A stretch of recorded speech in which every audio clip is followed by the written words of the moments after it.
হাজারো মানুষের আয় রোজগারের পথ তৈরি করেছেন তিনি। এলাকার নিম্ন আয়ের পরিবারের সন্তানদের পড়ালেখা, বিয়ে, এমনকি চিকিৎসা ব্যয় মেটাতেও অন্যতম ভরসা তিনি রুহি আফজাল। খুবই সাদা মনের এবং ভালো, গরিব এবং অসহায়ের খুব কাছের মানুষ। কেউ তার কাছে সাহায্যের জন্য গিয়ে খালি হাতে ফেরত এসেছে এমন ঘটনা নজিরবিহীন বলেও জানান এলাকাবাসী। তার কাছে যদি কখনো কোনো অসহায়, যেমন মেয়ে বিয়ে বা চিকিৎসার জন্য কেউ যদি কখনো আসে, সে নিজ দায়িত্বে তাদের সেই সমস্যার সমাধানগুলো নিজ দায়িত্বে করে দেয়। সিরাজগঞ্জের তারাশের ধুবিল জমিদার বাড়িতে জন্ম নেয়া রুহি আফজাল জার্মানিতে উচ্চতর ডিগ্রি অর্জনের পর ১৯৮২ সালে ব্যবসায়িক যাত্রা শুরু করেন। গড়ে তুলেছেন শিল্প কারখানা। ২০০৭ সালে ভুইয়াগাতিতে তিনি প্রতিষ্ঠা করেন সুতা উৎপাদন কারখানা আর spinning and cotton mills.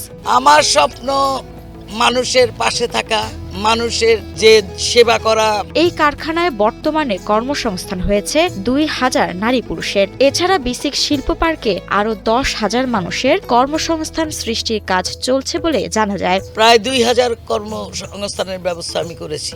Pakistan আমল থেকে এই পর্যন্ত করতে পারে নাই কেউ। সেটা আমি ইনশাল্লাহ এককভাবে নারী উদ্যোক্তা হিসেবে করে দেখিয়ে দিয়েছি। সিরাজগঞ্জের প্রত্যন্ত জনপদ রায়গঞ্জ, তারাশ, সলঙ্গায় রুহি আফজাল এখন কেবল একজন সফল নারী উদ্যোক্তা নন, তিনি এখানকার মানুষের ভরসার প্রতীক। সে একজন অত্যন্ত জনদরদি লোক। যদি কোনো লোক তার কাছে আসে, সে কখনো কাউ হাতকে ফেরত দেয় না। ব্যবসায়িক অভিজ্ঞতা ও পরিশ্রমকে সঙ্গী করে প্রান্তিক এই জনপদকে বদলে দেওয়ার স্বপ্ন দেখেন রুহি আফজাল। তো নতুন করে আমি যাতে আরো এলাকায় এলাকায় কর্মসংস্থানের ব্যবস্থা করে দিতে পারি, এইটাই আমার চাওয়া। যে নেতাকর্মী যখন যে বিপদে পড়েছে স্বৈরাচার আমলে, আমি তাদেরকে চেষ্টা করেছি। তারা আমার কাছে যখন অবগত করছে, আমি তাদেরকে টাকা পাঠিয়েছি।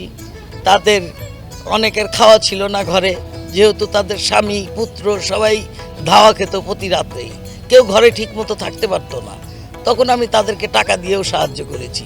ব্যবসার পাশাপাশি রাজনীতির মাধ্যমে সমাজ সেবায় আরও অবদান রাখতে চান রুহি আফজাল। তবে সব ছাপিয়ে মানুষের পাশে থাকতে পারাকেই সবচেয়ে বড় অর্জন বলে মনে করেন তিনি।